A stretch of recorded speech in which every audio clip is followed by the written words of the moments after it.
I would take the scientific approach. The definition would be the ability to react to a stimulus in a manner that requires an intellectual thought process.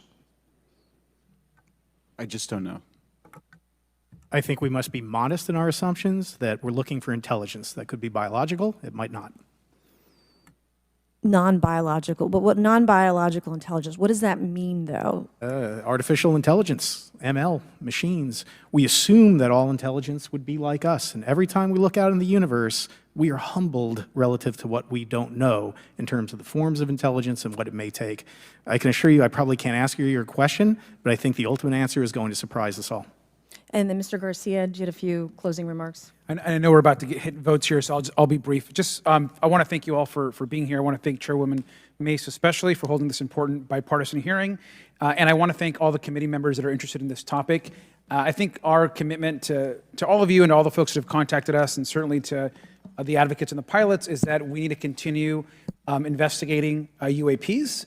I think the country the country is owed explanations and ensure that the safety or national security is always protected. This is a conversation and questioning that must continue, so I'm very grateful to all of you.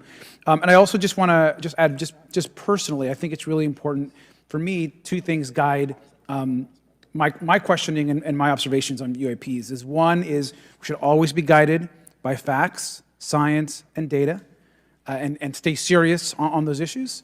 And the second thing is I think that we should not limit our imagination and our thoughts and our curiosity on what UAPs could actually be.